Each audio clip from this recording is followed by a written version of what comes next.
үзэгчдээ саяын телевиз улс төр эдийн засаг нийгмийн асуудлаар бэлтгэсэн орон нутгийн чанартай оргил цаг мэдээллийн хөтөлбөрөөр та бүхэнд хүргэх гэж бэлэн боллоо.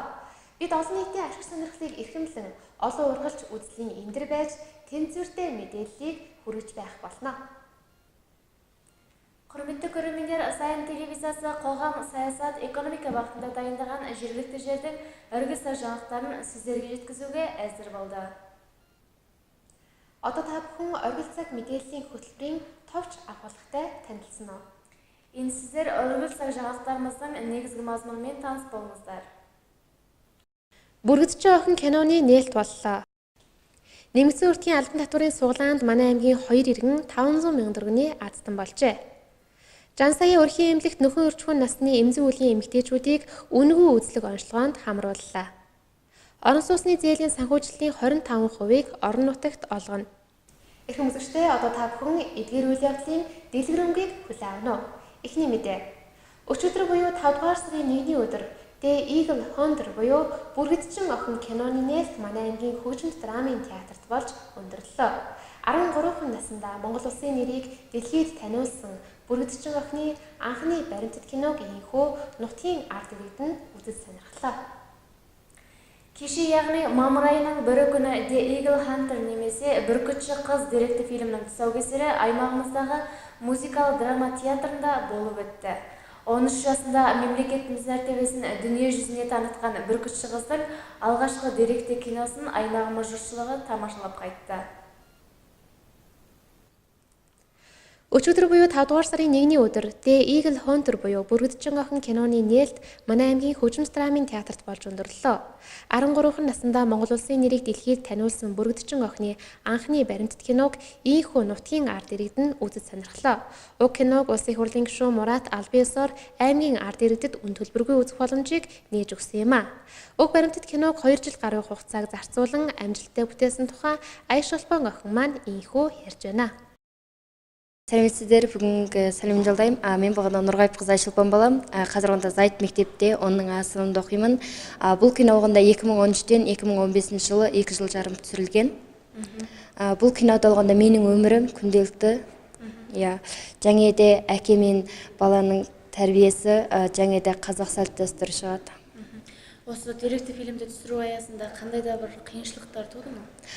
Бұда бізге болғанда өте қиыншылықтар болған жоқ. Қыста ана кісілердің болғанда біраз камерадардың батареясы қатқан ол кісілерге қиыншылық болды. Маған өте қиыншылық болған жоқ күнделікті өмірім.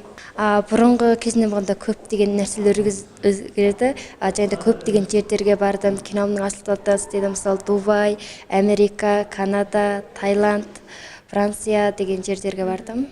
Бұл кино түсірген болғанда әке-шешеме үлкен рахмет айтамын. Одан кейін бүгін көріп отқан кісілерге осыдан үлгі алады деп ойлаймын. Энэхүү баримтат кино нь Оскарын шагналд өрсөлдөх эрх авч чадаагүй хэдий ч Их Британийн кино телевизийн урлагийн шилдэгүүдэд олгодог BAFTA award-ийн төлөө өрсөлдөж байгаа юм байна.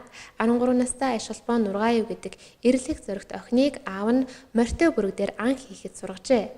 Ер нь бол эрэгтэйчүүд бүрэг дээр ан хийдэг боловч манай аймагт жил бүр болдог бүрэг дээр ан хийгчдийн тэмцээнд анх удаа эмэгтэй хүүхэд оролцсон нь олон хүнийг алмайруулж байсан юм а. Эдийн засгийн ил тод хяналттай бүртгэл бий болгохын тулд эдийн засгийн ил тод байдлын тухай хуулийг баталж хэрэгжүүлээд нэлээдгүй цаг хугацааг үдээд байна. Мөн энэхүү хуулиар иргэн төлсөн нөөцийнхөө 20 буюу нийт зарлагын 2%-ийг тухайн жилд буцаан авах сар бүр суглаанд оролцох боломж бүрдсэн юм а. Тэгвэл он гарсаар хамгийн сүүлийн суглаанаас гэд манай аймгийн 2 иргэн 500 мянган төгрөгийн азтан болгоод байна. Экономикалық ашықтықты пайда болдыру мақсатында экономикалық ашықтық заңын іске асырғалы көптеген уақыт өтуде. Және де осы заңға сүйене отырып азаматтар қосылған қол салығының 20%, яғни шыққан шығынның 20%-ын сол жылы қайтарып алумен қатар әр ай сайын жүлделі болу мүмкіндігі бар. Олай болса, биылғы жылы ең соңғы лотереядан байқап көрсек, аймағымызда 2 азамат 500 мың төгрөктің жүлдесін ұтып алған. Эдийн засгийн ил тод хяналттай бүртгэл бий болгохын тулд эдийн засгийн ил тод байдлын тухай хуулийг баталж хэрэгжүүлээд нэлээдгүй цаг хугацаа гүдээд байна. Мөн энэхүү хуулиар иргэн төлсөн нөөтийнхөө 20 буюу нийт зарлагын 2% тухайн жилд буцаан авах сар бүр суглаанд оролцох боломж бүрдсэн юм а. Манай аймгийн хувьд он гарсаар 4 удаагийн тохирол явагдсанаас манай аймгийн 169 иргэн нөөтийн суглааны азтан болсон байна. Үүнээс хамгийн сүүлийн тохирлоос гэхэд 2 иргэн маань 500 мянган төгрөгийн азтнаар тодроод байна. Харин улсын хэмжээнд 100 сая төгрөгийн азтан Улаанбаатар хотоос тодорчээ. Нөөтийн хуулийн хэрэгжилтийн талаар та бүхэнд бас том мэдээлэл өгье.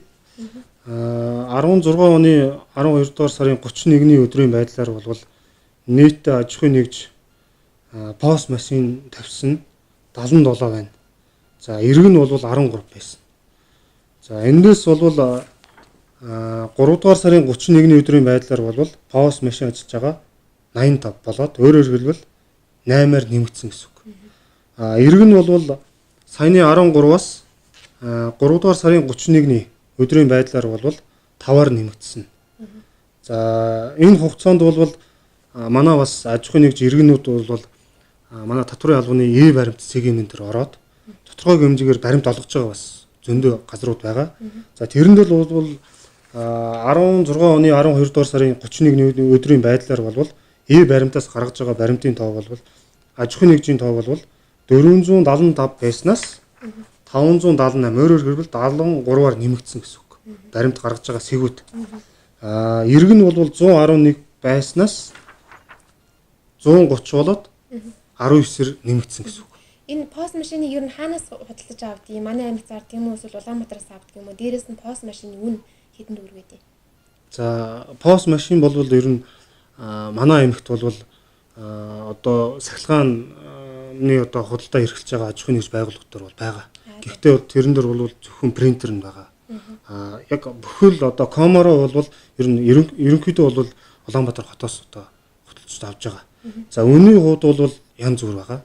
За үнэтэй юмч байна, үнгүй хамгийн хямд бол 100-аас 50 мянган төгрөгийн одоо хооронд бол байгаа. Жишээ нь одоо хамгийн сүүлд гэвэл одоо нийт сүүлдээ 100-аас 50 мянга хамгийн хямдх нь 2-3 сая гэж яригдсан. За 2-3 сая байгаа. Тэр үнэтэй кассийн машин. Тэр бол томоохон супермаркет дээр ажилладаг одоо тий. Тэр юм дээр бол хэрэглэж байгаа. За хамгийн одоо жишээ нь нэг төөц дээр бол тэр 2-3 сая төгрөгийн одоо кассийн машин тавих шаардлага байхгүй л тий. Тийм учраас тэр хүмүүс маань бизнес эрхлэгч говь хүн маань өөрсдөө тохирсон тий эдийн засагта тохирсон хямдхан машин тавьж болно. Хамгийн сүүлдээ бол татварын ерөнхий газар саяны одоо хувийн компаниудаа ярилцж хагаад утастай бол аппликейшн одоо суулгах шинэ одоо юм бий болгосон байгаа. За утасаар бол EcoPass гэж нэг юу байгаа. Аппликейшн. За тэрэн дээр бол аппликейшн суулгаад татвар төлөгч нартаа, бизнес эрхлэгч нартаа хувь хүн дээр бол баримт олгоод боломжтой юм байлаа. Энэ тэрний одоо сарын хураамж нь 5,000 төгрөг гэж явж байгаа. Заавал POS машин хэрэглэхгүйгээр дараа нь SaaS их хэрэглэхгүйгээр ер нь сахимаар тий сахимаар өгөө явах бас боломжтой байлаа. Яг тэр боломж нь бий тэр боломж нь бий болцсон одоо манай аймагт бол 2-3 газар дээр ийм одоо ямар нэртэй аппликейшн вэ? EcoPass гэсэн одоо EcoPass гэсэн одоо ийм одоо аппликейшнийг компьютердээ суулгаж авах юм уу? Компьютердээ биш утсандаа суулгаж авах. Одоо хүн бүхэн одоо ухаалаг гар утастай болцсон учраас одоо EcoPass гэсэн одоо аппликейшнтэй суулгаад одоо худалдан авахч бүртээ цахим баримт, баримт олгож өгөх одоо ийм болцоо бас гарцсан байгаа. За тэгээд бас нөгөө нэг нөөтийн баримт авахаар нөгөө цаасаар нь хөвлж авахаар зарим тохиолдолд нөгөө суглаа иргэд хочж байгаа шүү дээ. Тэгээд тэр цаасаар хөвлж авсан баримт нь ингээд дорой арилждаг байхгүй юу? Айгу хурдан. Тэгэхээр нөгөө суглаанд хожчихоор чинь одоо суглаанд хоцсны дараа заавал тэр цаасан баримтаа үзүүлэх шаардлага байгаа юу? Тэн дээр нэгэнтээ одоо нөгөө компьютер руу баримтаа тэр тэргөө оруулчихж байгаа шүү дээ. Тэгсэн чинь цаасан баримтаа заавал өөр дээрээ хадгалах хэрэгтэй юу? За манай бол хууль бол та хүмүүс сайн мэдж байгаа. 2016 оны 1-р сарын 1-ээс одоо мөрдөгдөж эхэлсэн батлаад. За энэ дөр бол хамгийн гол нь одоо журам дээр бол эхлээд азтан тодорсон болвол заавал одоо гаргаж авсан баримт нь заавал байх ёстой гэсэн одоо журам дээр өөрчлөлт орсон. За тэрийг бол буцаагаад дахиад өөрчлөөд одоо заавал баримтыг хадгалах бас шаардлага байхгүй. Нэгэнт тэр баримт нь одоо татварын албанд илгээгдээд баталгаажуулаад явчихсан учраас тодорхой хэмжээгээр баримтыг нотлох баримтыг болвол тухайн одоо бүртгүүлэгдсэн өөрийнхөө хаяг дээр байгаа юмыг хэвлж авч болно. Тэр бол боломжтой болчихсон. Тийм учраас одоо заавал гаргаж авсан баримтыг бол заавал өөртөө хадгалах тийм ээ. Дараа нь одоо хадсан болоход одоо тэрнэр бол заавал нотлох баримт биш. Ер нь бүртгүүлэгдсэн тэр он сар өдөр нь тэр өөртөө одоо нээлгсэн баримтаар одоо бүртгүүлсэн учраас одоо тэрнэр заавал хадгалах шаардлага байхгүй гэсэн.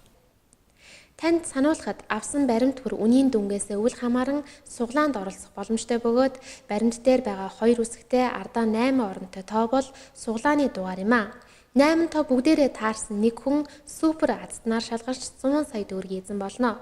Хэрв супер азт нь тухайн үед шалгараагүй бол дараагийн сард 150 сая төгрөг болж өсөх ажээ. Ямар нэгэн супер азт нь тодорхойгүй бол жилийн эцэст 950 орчим сая төгрөгийн шагналын сантай супер азт нь тодрох боломж бүрдэх юм а. Мөн иргэд баримтаа тохирол явагдахаас өмнө амжиж баримт цэгийн сайтад бүртгүүлэх шаардлагагүй юм. Суулааны тохирол явснаас хойш 3 сарын хугацаанд тус сайтад өөрийн баримтын мэдээллээ нөхөн оруулах боломжтой.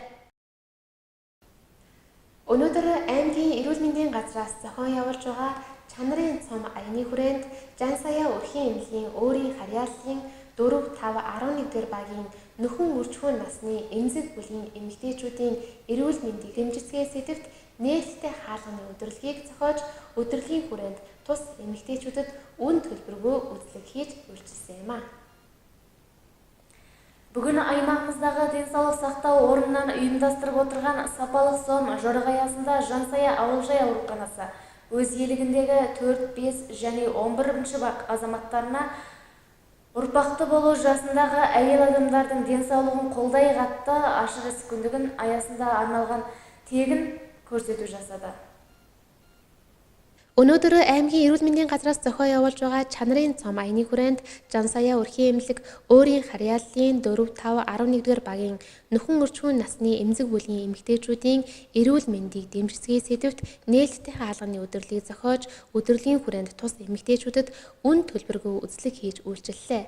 Уг удирдлагын гол зорилго нь нийгмийн эмзэг бүлийн нэг үгээр хэлбэл ажилгүй эрүүл мэндийн даатгалын хураамжаа төлөх боломжгүй эрүүл мэндийн тусламж нэн шаардлагатай гэсэн эмэгтэйчүүдийн судалгаа гаргаж аймгийн нэгдсэн эмнэлгийн нарийн мэргэжлийн эмч нарт танилцуулах юм байна. Нийт үзлэгт хамрагдсан эмэгтэйчүүдийн дийлэнхт ер нь ямар эрүүл мэндийн асуудал байна вэ? За одоо эмэгтэйчүүдийн чиглэлээр гэхэд бол умаа хүзүүний шархлаа, умаа хүзүүний өрсөлд өвчнүүд бол дийлэнх хувийг эзэж байгаа маа. Одоо газар дээр нь одоо эмэгтэйчүүдийн мэргэжлийн хувьд бол эхо үзлэгээ хийгээд эмэгтэйчүүдийнхаа дотор үзлэгээ хийгээд зохих шинжилгээ шаардлагатай бол эмчилгээнүүдээ бол давхар зөвлөж явж байгаа. Мөн одоо жил болгон явагддаг 30-аас 60 нас хүртэлх зорилттой насны эмэгтэйчүүд бол умаа хүзүүний хавдраас эрт илрүүлэх шинжилгээ маань бас явагдаж байгаа. Манай өрхийн эрүүл мэндийн төвд бол 7 хоногийн пүрэв гараг бүр тогтмол явагдаж байгаа. Энэ өнөөдрийн удирдлагыг бас ашиглаад бид нар бас эсийн шинжилгээнд хамрагдах хэвээр эмэгтэйчүүдээ бас барна нэлээхэн хувийг хамруулж чадсан гэж хэлж болно. Умаа хүзүүний шархлаа үүсэх нөхцөл шалтгаан нь юу гэдгийг мөн түүнчлэн түүнээс урьдчилан сэргийлэхэд бол эмэгтэйчүүдээс ямар хэмжээ авах хэрэгтэй вэ? За умаа хүзүүний шархлаад өвчин гэдэг маань одоо олон шалтгаантай байдаг. Хамгийн гол шалтгаан бол умаа хүзүүний одоо өрсөлд өвчин хүндрээд шархлаа болдог. Болно. Хоёрдугаарт бол олон удаа төрөлт нь бас нөлөөлнө. Гуравдугаарт бол одоо дахин аборт цэвэрлэгээ хийлгэхтэй мис ажилбар тэр умаа хүзүүнд мис ажилбар хийлгэх, цэвэрлэгээ хийлгэх, үр хөндүүлэх зэрэг бол зэрэгээсээ бол үүдэлтэй умаа хүзүүний шархлаа үүсдэг. Хамгийн гол шархлаа үүсэж байгаа бол шалтгаан маань одоо өрсөлд өвчнөө бол хуцаа алдгүй эмчлэх шаардлагатай гэж үзэж байгаа. Ер нь бол эмчилгээ хуцаа алдахгүй бол эмчилгээ авах бол бүрэн боломжтой. Хэрэв хүндрвэл Хүндрэл бол одоо умаа хүзүүний одоо хавдарт хүртэл одоо хүргэх юм аюултай өвчин. Тийм учраас бол зорилттой насны 30-аас 60 насны эмэгтэйчүүд маань 3 жилд нэг удаа умаа хүзүүний хавдрын илрүүлгийн үзлэгт бол аймгийн төвийн дөрвөн өрхийн эрүүл мэндийн төв нь авч байгаа.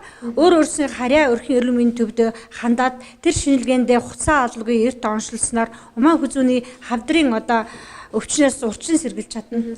Одоо телевиз үзэж байгаа зөвхөн одоо эмзэг бүлэг гэлтгүү одоо эмэгтэйчүүдээс бидний үзэж сууж байгаа. Тэгэхээр таны яриаг дөнгөж сая сонсоод одоо умаа хөлзүүний шинжилгээнд хамрагдъя гэх юм бол одоо хизээ ямар ч үед одоо өрхийн хэмжээ дээр ирэхэд хамрагдах боломжтой гэж ойлгохгүй.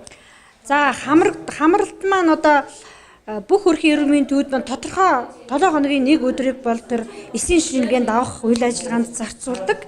Яагаад гэвэл өдөр болгон ганц хоёроор сувж яснаас 7 хоногт 4 өдөр пүрэв гарагтвал манайх хүнээ цуглуулад хүнээ дудаад тэр өдөртөө манай эсийн шинжилгээ авах одоо мэрэгсэн сувлагч маань байгаа. Тэр сувлагч маань тухайн өдөртөө ажиллаад эсийн шинжилгээ авах боломжтой. Таны эмнэлгийн өдөр 4 өдөр болох. Манайх бол 4 өдөр авч байгаа. Өмнө нь явуулсан судалгаагаар нийт 200 гаруй эмэгтэй хүн хамрагдах ёстойгоос өнөөдрийн үд хүртэлх байдлаар 65 эмэгтэй үзлэг шинжилгээнд хамрагдсан байна. Өдөрлөгөөр аймгийн нэгдсэн эмнэлгийн доторын мэдрэлийн болон эмэгтэйчүүдийн эмч нар үзлэг хийж зөвлөгөө өгч ажиллалаа. Мөн ходоодны бактери илрүүлэх шинжилгээ, элэгний БЦ вирусны шинжилгээг түрүүчилсэн оншиллоор давхар хийсэн юм а. Орон сууцны зээлийн санхүүжилтийн 25%-ийг орон нутагт олгоно. Монгол банкнаас сар тутам болгодог ипотекийн зээлийн их үүсвэрээр олгох зээлэгчийн 25%-ийг нь хөдөө орон нутгаас хамруулах чиглэл банкудад өглөө.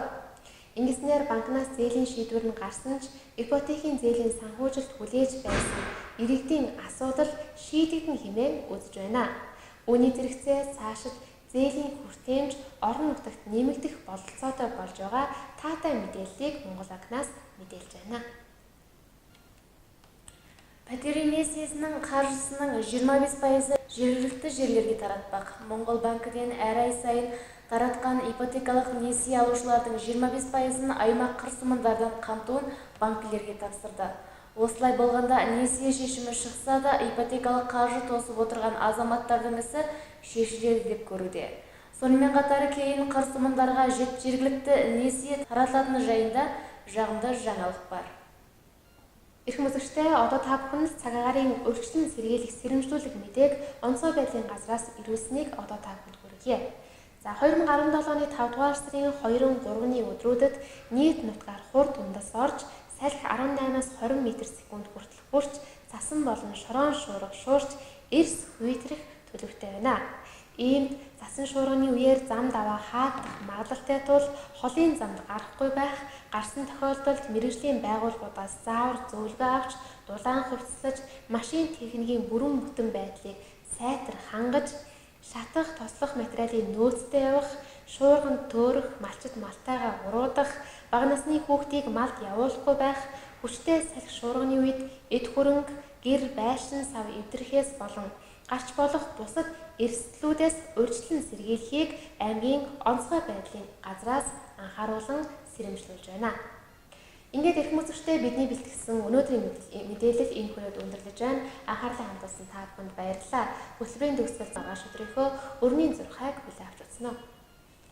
Құрметті көрермендер, Саян телевизиясы қоғам, саясат, экономика бағытында дайындаған жергілікті жердің үргіл сай жаңалықтарын назарларыңызға ұсынды. Жаңалығымыздың соңында сіздер ертеңгі жұлдызнамамен таныс болыңыздар.